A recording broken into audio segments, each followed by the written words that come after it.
Obviously, you have this big travel agency, Embark Beyond. Well, since this is the business of luxury weddings, can you just talk a little bit about how your travel agency interacts with weddings specifically, or with wedding planners, or what does that look like?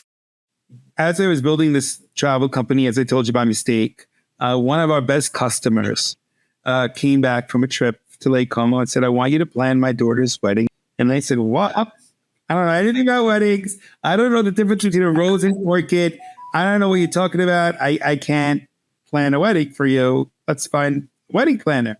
And he's like, no, I don't trust anybody else but you. I need you to do this. So one of my concierges was very, I'd say talented and had great style. And we figured out how to put this wedding on. And this was like 15 years ago, before like you had to match chargers with napkins and tablecloths. But technicalities, mere technicalities.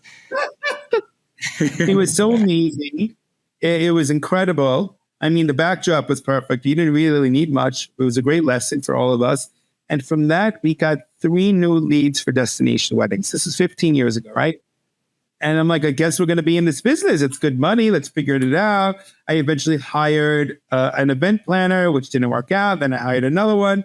I was losing money because we were making mistakes, and I had to pay for them because your reputation is so important, right? And if it's your mistake, you can pay for it. And, I learned the hard way that you need to stay in your lane to do things you know. I didn't know the questions to ask. I didn't have the taste. I was delegating it.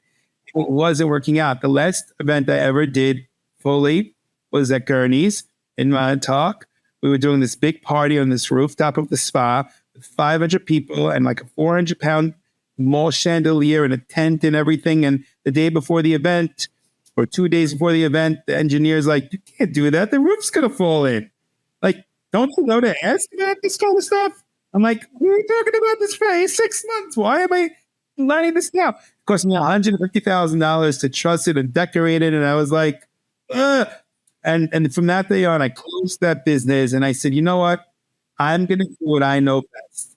So I'm going to stay in my lane and grow through partnerships. So I'm going to take a little less, but I'm going to do what I do well and I know.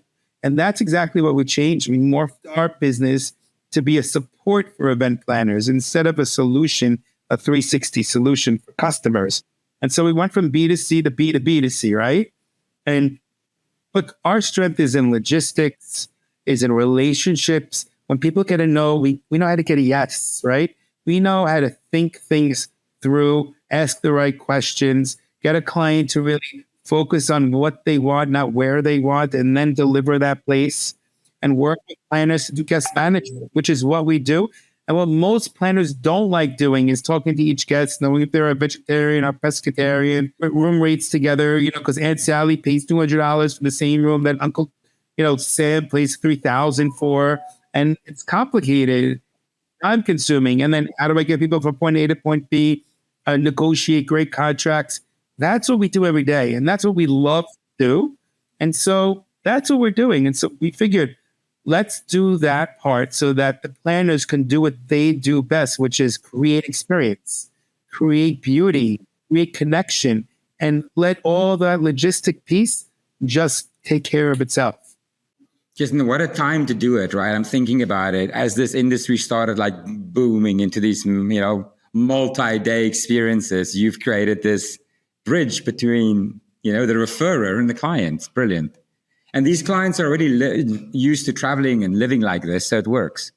Seamless. Yeah. And, a lot of times we get leads because we're dealing with luxury clients every day, right? And we'll find the right planner for them too. So it works both ways because, again, somebody says they want to plan a wedding. I'm not doing your flowers. I'm not doing your decor. I'm not helping you shop for a wedding dress. It's just not our core competency. So we'll say, here's 1 or 2 or 3 planners that we think make your scope. And it's great because it works all around. And I'm sure it works with you too. I know you guys refer clients all the time because you're not going to plan the wedding, you're going to shoot it. That's right. I wanted to dig into something you just said. When there's a no, we know how to get a yes. Can you talk about that? What's the secret to that? In the service business specifically, but in all business, right? And one of our standards is people do business with people, not products. It's relationships. We call it the power of partnership. And a partnership needs to first and foremost work two ways. It's not a one-way street. You need to give if you want to get back. And most people don't understand that. They think it's a one-way relationship. It's all about the vendor giving me. You got to give back, and more than just business.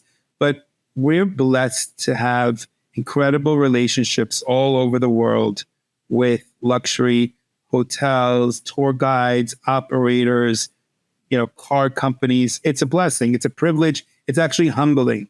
To literally have a friend in every corner of the earth. And a lot of the reason why I think we're so respected is not just because of the business we deliver, but the way we do business. Again, our mission statement of a company has nothing to do with travel, actually. It's leverage our relationships to build connections. Right? We believe travel is ultimately about connecting you to the people you're with, the places you go in, ultimately to yourself. Think about why you travel with people, right? And think about what a destination event's all about, connecting. But that first part of the mission statement is critical. Without those relationships, we can't open doors that are closed. We can't get people in to the inside of, say, Buckingham Palace to see the changing of the guards without the crowds, or to get into an incredible fashion show in Milan or whatever it may be. It's all about the relationship.